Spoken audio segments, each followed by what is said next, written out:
السلام عليكم ورحمة الله وبركاته أصحابتي مeel kasta caalamka ka joogtaan ba isku soo noqod wanaagsan waxaan muuqaalkan kugula wadaagi doonaa toddoba waxyaabood ay tahay in aad qarsatid oodan bini aadamka uga sheekayn iska caadi bini aadamku markay wax ku soo kordhaan ama ay dareemaan inay meel guul ka gaareen iyo wixii la halmaalaba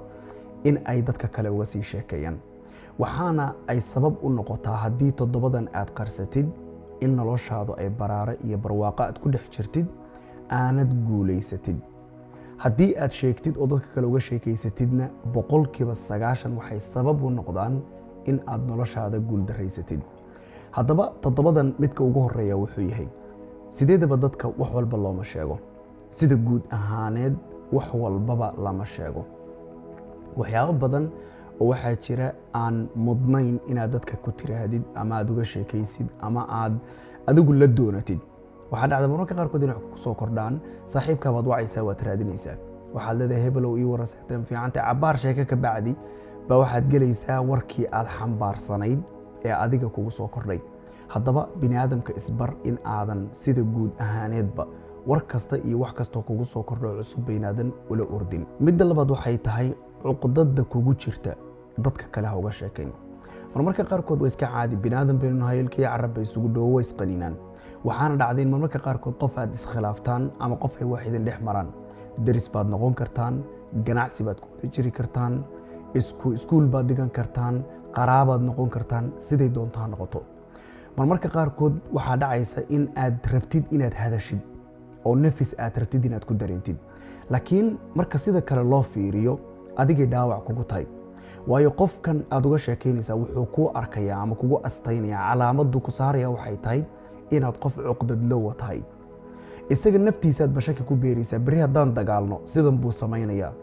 haddaba haddaad qof cuqdad u haysid ama wuxuun aydin dhex mareen ama khilaaf uu jiro ama aad dagaasheen dagaalkiinii qofkani hadduusan markhaanti ka ahayn ama goobtaad isku maandhaafteen uusan joogin weligaa qof kale warka hala doonan midda saddexaad waxay tahay xoolahaaga tiradoodu intay tahay dadka looma sheego dad badan oo masaakiino waxaa jira adiga fadliga ilaahay uu ku siiyey aan haysan markaad bini aadamka kale inta u tagtid aad agtooda uga sheekaysid ganacsigaaga iyo siduu u socdo iyo lacagtaad samaysid iyo wixii la halmaala ogow xasad baa jira ogow il baa jirta ogow dad badan oo masaakiina oo adiga awoodda ilaahay uu ku siiyey iyo kartida aad wax ku qabatay aan haysan baa jira haddaba intaan nusqaani kugu imaan bini aadamka ka qarso ciddii og way og tahay ciddii kale oo aan ogeyna adigu hala doonan waayo dad badanoo waxaa jira waxay haystaan baabuurkiisa tusaalahaan way soo raacaysaan waxaa laga yaabaa inuu ku yidhaahdo baabuurkan intee ku qiyaasaysaa hadda maad weydiin waad aragtaa baabuur qurux badan inuu wato markaas waxaad leedahay malaha 20 kun baa ka bixisay makana 20 kun ka bixiyey kabacdi wuxuu ku leeyahay $56,000 baa ka bixiyey ma fiicna lama sheego lama doonto bini aadamku banaanka adoo maraya muuqaaga iyo quruxdaada iyo labiskaaga iyo xoolahaaga wixii ka muuqda ha arkeen laakiin adigu hala doonan waayo tan in badan waxay keentaa inay nusqaani kugu timaado midda afraad waxay tahay qorshayaashaada waaweyn qorshe kasta oo aad leedahayba waa la qarsadaa inta uu kuu qarsoon yahay buu qurux badan yahay marmarka qaarkood waxaa laga yaabaa inaad qof aragtid uu ku yiraahdo bisha December baan guursanaya waa sanadka dabayaaqadiisa sanadka bisha 12aad waxaa laga yaabaa sanadkii ku xigay bishiisii koobaad ee January inaad saragtaa markaas waxaad leedahay war hebel wararkii ka waran waayada tan maynaan kala war hayno arooskaaga hadda maani waan ka xumay adigu waxaad aaminsantahay inuu guursaday waayo December baan guursanayaa buu ku yiri markaas wuxuu ku leeyahay reerkee markaas xaaladda soo taaytay December baan guursanayaa markaas wuxuu ku leeyahay qofta mar hore aan kala yaacnay fiiri mar hore ayaan kala yaacnay waxyaabaha guul darrada keena waxaa ka mid ah inaad bini aadamka kale qorshayaashaada kuu qarsoon iyo hadafyada adiga kuu degan kaliya inaad u sheegtid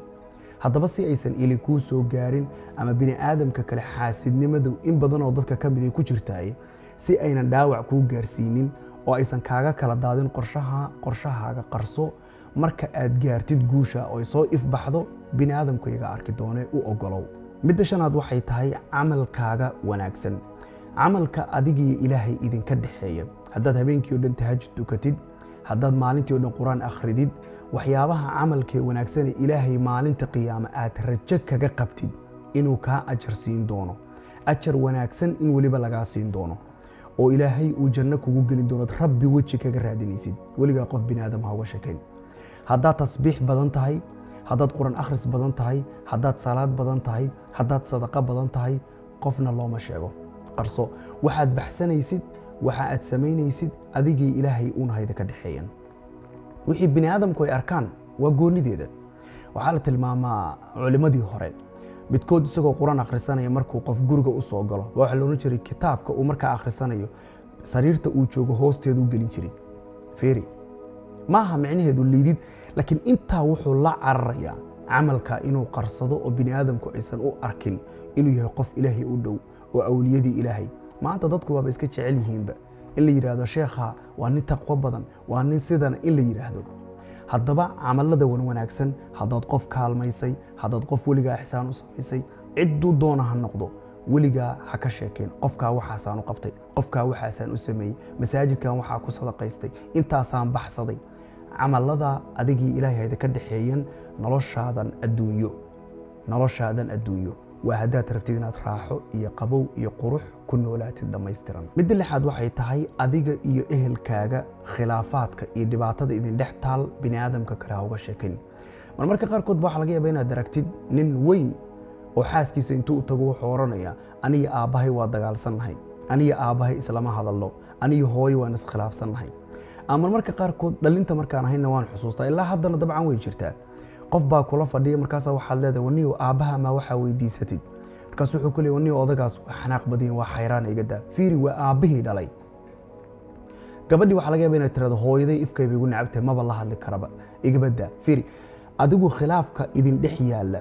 gooni buu idin yahay, gurigiina gudihiisa ayuu ka dhacay. laakiin adigu bannaankiina u soo bixiso dadku ay kaa dareemaan ma fiicna. weligaa yuusan qof kaa ogaanin adiga mushkiladda ku haysata ee gurigaaga gudihiisa ka jirta. ma sheegin qofaad talo u doonanaysid ama qofaad caqli ahaan inuu kaa caqli badan yahay ama kaa waaye aragsan yahay aad wax u weydiinaysid ma sheegin. ama sheekh baad u tagtay ama qof kale waaye araga. laakiin arrintu hadday tahay dadkan iska caadiga ah ee shacbiga, dadka dee culimada laftigooda iyo dadka taladaas kulligood shacbiga way ka tirsan yihiin. laakiin waxaan ka wadaa dadku way kala duwan yihiin oo dabaqaad bay joogaan. qofaad talo weydiinaysid iyo qof kale labay kala tahay. haddaba adigu weligaa khilaaf idin dhex yaalla ama xaaskaaga ha noqdo, ilmahaaga ha noqdo, hooyada, aabbaha, qaraabadaada, dadkaa ehelkaaga, weligaa mushkilad idin dhex taalla qof kale ha uga sheekayn. haddii maanta aad nintoo reer leedahayna xoogaa isku yara xishood. xaaskaaga inta loo tago laguma yidhaahdo aniga aabba waan iskhilaafsannahay. weligaa lama dareensiiyo, waayo waa waalidkaa, iyadana shalay baad la kulantay. mas-uuliyad baa iyada kaa saaran, waalidkaana mas-uuliyad baa kaa saaran. kala fogee mushkiladda adiga reerkiina idinka dhaxaysa gurigaaga ha dhex keenin. midda toddobadan muuqaalkan kugu gunaanadaya waxay tahay dhowr qaybood bay ka kooban tahay. kow, meelaha aad daciifka ku tahay iyo guuldarrooyinkaaga. markaad meel daciif ku tahay, dad badanoo waxaa jira maalintaad iskhilaaftaan hubka ay kuu adeegsadaan oo ay kugu dilaan oo niyadda kaaga jabiyaanba waa meelaha aad ku jilicsan tahay inay abbaaraan. ha u ogolaan marka waxyaabaha aad ku jilicsantahay. waayo qof kastoo bini aadam weyna ka mid ah. aniga idinla hadlaya meelo badan baan ku jilicsanahay, adigu meelo badan baad ku jilicsan tahay. meelaha aad daciifka ka tahay dadka looma sheego, cidday doonto ha noqoto. qofka nolosha aad wada wadaagtaan looma sheego, qofka aad maanta la socotid looma sheego, bini aadamka kuwaad saaxiibada tihiin looma sheego, ehelkaaga looma sheego. adigu naftaada ku koob. sababtoo ah hadda intaan kuu soo sheegayba khilaaf baa idin dhex imaan kara, waayo bini aadam baa tihiin. maalintuu khilaaf yimaado ogow meesha ay kugu dhegayaan waa meeshaad ka jilicsan tahay. adigaana u ogolaaday oo hubkaa u dhiibay inay kugu dilaan. ha samaynin marka. midda kale waxay tahay guuldarrooyinkaaga. guuldarrooyinku calaamad bay kuu noqonaysaa. bulshada adoo dhex maraya oo iska dhex jooga baa qofkii ku arkaaba wuxuu leeyahay kaas waa kii guuldarraystihii. fiiri loogama sheekeeyo guuldarrooyinkaaga. wixii dadku ay u joogeen oy shaahid u ahaayeen waa goonideeda. laakiin adigu inaad inta ka hordegtid ood adigu uga sheekaysid oo tirahdid halkaasaan ku guuldarraystay, waagaasaan guuldarraystay, mar baad uga sheekayn kartaa hadday dhiirigelin tahay. tusaale ahaan maanta meel saraad nolosha ka joogtaa, guul baad noloshan ka gaartay, waxyaaba fara badan baa kuu hirgalay noloshaada inta hadda soo noolayd. markaasoo kale qof adoo ku dhiirigelinaya raba in uu hawl gudagalo oo ka baqaya, ma bilaabaa ma iska daaya, shaki iyo tuhmo uu ku jiro adoo dhiirigelinaya, waad uga sheekayn kartaa, waad oran kartaa war wadadan anbuwa soo maraya ha ka baqine, horay ugu soco. taa dhiirigelin baa la yidhahdaa. laakiin sida kale dadkaad saaxiibada, waayo hadda tusaale ahaan qof baa nolosha wada wadaagtaan, haddii qofka aad uga sheekaysid meelaha aad daciifka ku tahay qasab hadda maanta in fara badan channelkan xiriiradan kaga hadlaa sax qofku ma ogtahay markuu arko in aadan ka maarmi karin mar walbana aad u soo noqonaysid hadduu kaa gardaran yahay oo aadan marnaba quusanaynin midkii soo noqonaya aad tahay ogow qofkaasu siduu doonuu kaa yeelaya siduu doonuu kuula dhaqmaya maalintuu doonuu ku caayaya maalintuu doonuu kuu gafaya maalintuu doonuu kaa tegaya maalintuu doonuu telefoon kaa balooganaya siduu doonuu kuula dhaqmaya ha u ogolaanin bini aadamku in ay meelaha aad daciifka ku tahay iyo guuldarrooyinkaaga midna ay ogaadaan inta aad qof sir badan tahay nolosha guul waad ka gaaraysaa nolol qurux badan ayaad ku noolaanaysaa laakiin markaad qalbigaaga bannaanka uu yaallo wax walba kugu jiraba aad bannaanka soo dhigaysid ogow tani dad fara badan waxay sabab ugu noqotay in nolosha tan ay ka miro dhalin waayaan oo meelo fara badan ay ku fashilmaan iyagaana sabab u ah haddaba ha samaynin dhammaantiin intaynu video kale dib ugu kulmayno waana walaalkiina Ayuub Idillah wassalaamu calaykum waraxmatullaahi tacaala wabarakaatuh